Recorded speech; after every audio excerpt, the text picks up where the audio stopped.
Hello and welcome to today's video. I am Anthony and my YouTube channel is about a variety of things. I like playing Mountain Blade Warband, that's one thing I do, and I also like talking about language learning. I think language learning is one of the most underrated skills that a human being can have. I think language learning is one of the most underrated skills a human being can have. There is nothing else that I think impacts the soul more than that. It is like when you jump into a volcano and you are burning up in lava, and then you come out and your skin's all melted off and you'll have to reheal and then let it regrow. And when you do, everything is brand new. You emerge from a baptism of a completely new experience. It is something unlike anything else because you are growing a new part of your brain that will be able to understand the world like a crystal refracting light and how it does that differently. Where when you look at a crystal, it bounces off different beams and different colors in different ways. And that's how your brain will start to change as you see the world differently. Myself, I am no authority on language learning by any means. I have, for the past year, undertaken this as something that's been a very strong passion of mine, and I have fallen in love with it. And I have been fortunate to come across many experts in my time. People I really look up to are Benny Lewis, Steve Kaufman, Luca Lampariello, and also Matt vs. Japan. These are all different YouTube channels you can look up and find, and they're just phenomenal people. And Tim Ferriss also, I like him. Now, out of those different people I've found, I think Benny Lewis is great for like the first month. I think he has some really good stuff, and just he understands that when you get someone to use the language and you build a connection, I think he's the best one for building confidence and motivation. I think he's probably the one using his strategy. I found the most motivation through my own personal style of learning. I think Steve Kaufman is great. I think his advice works because I learned from him the most important thing you can do is that whatever you're doing, you enjoy it. You should never pick a strategy or a method that you don't enjoy, because learning a language, there are a lot of different facets to it and a lot of different ways to do it.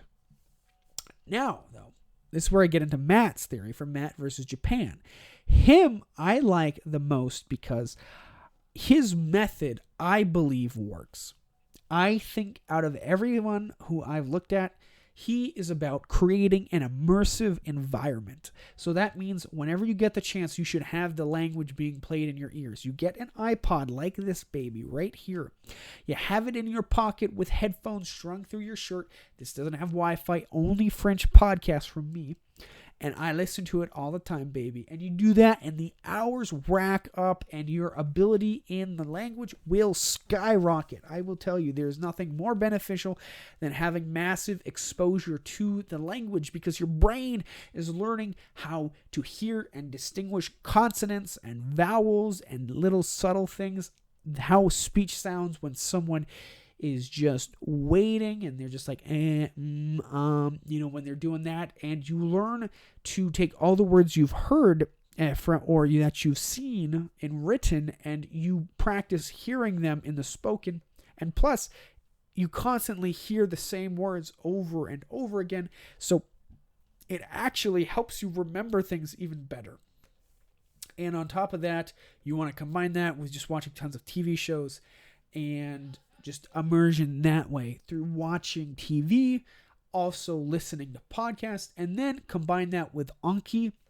And really, I think the most important way you can learn is you could use, I like Luca's idea on this, using a resource like Cemile, I think is really good. I haven't done it myself for any of the languages, but I want to, but it just costs a lot of money. It costs like $100. But if you could, you should, because I did it with a different book. I don't really know, but for like a month for French, I used it and it was good. It helped, but I think for me, after I had a basis in French, then I'm like, this isn't that enjoyable anymore. And I followed Steve Kaufman's advice and I went to different things. But I think Matt versus Japan's idea of just immersion, watching, engaging with native content made for native speakers is the best way to learn a language. It's probably the fastest way, honestly. And that's kind of been my experience with language learning. I believe that you need a massive amount of immersion if you want to get the best bang for your buck. I don't think there's another way to learn a language. Maybe you can learn an abstracted form of the language if you don't have a lot of listening. Kind of like, I think the difference is, if you think about the difference between having an immersive environment and a non-immersive environment, is similar to if you are taking a math class, or if you're watching videos about math outside the classroom, or if you're just taking a class and you have it, okay, this is like, it's like why I think classes for languages make no sense, because you go to class and then you live your life in French for just the period of the class, and then you go back to English. And even when you're taking the class, you're not, the teacher is going to be speaking to you mainly in English. So it's like, what's going on here, people? It's not an effective way to learn. So I just fundamentally believe we are killing the confidence of learners because they're not actually being taught how to learn a language, but instead are having to suffer and not being able to feel free to make mistakes and be in an environment that's actually going to allow you to fall in love with a language. And the classroom should be a place to facilitate falling in love with a language. And the way you do that is you engage with the native content and you teach people that, hey, if you want to learn a language, what you need is massive exposure. Okay, it's going to take you a long time.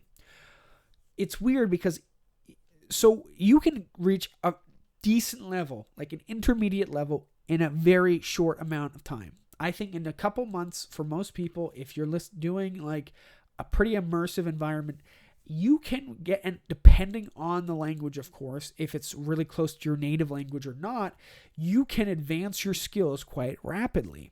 For myself, in 3 months for French, I have gotten to, I'd say, probably A2, maybe B1, and I'm on track for B2 in the next 3 months.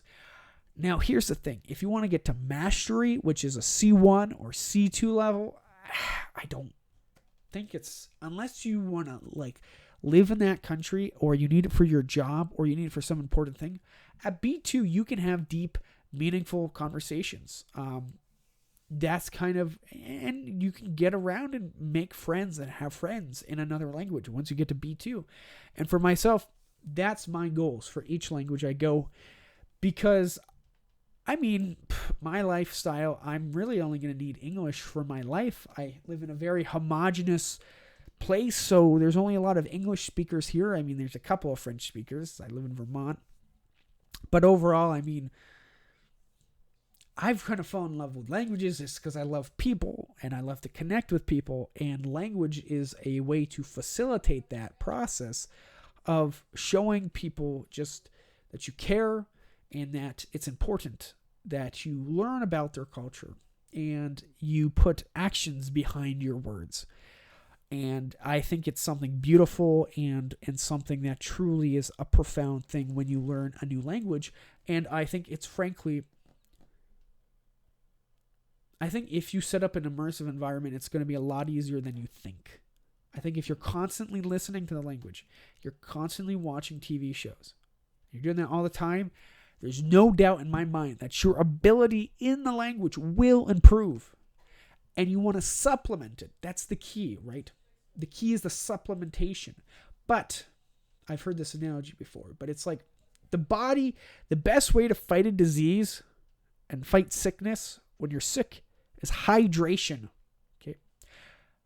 The language learning hydration, okay, so the hydration of language learning is immersion. It's exposure to the spoken language. And it's exposure through podcasts, so listening, and exposure as much as you can get through TV and television and image. So you have image association, which makes it more comprehensible, and also listening. And you supplement that. So this is like taking like vitamins, right? You take your vitamins, you use Anki, which is a spaced repetition system, to store things, flashcards efficiently in your memory. Or you also want to use Cemile and those resources. Those are supplementations, though. They are not substitutes for immersion. So you get immersion and have that, boom, you're going to go way up, man. And I speak Czech, and I say speak meaning I know how to talk to someone in Czech at a basic level.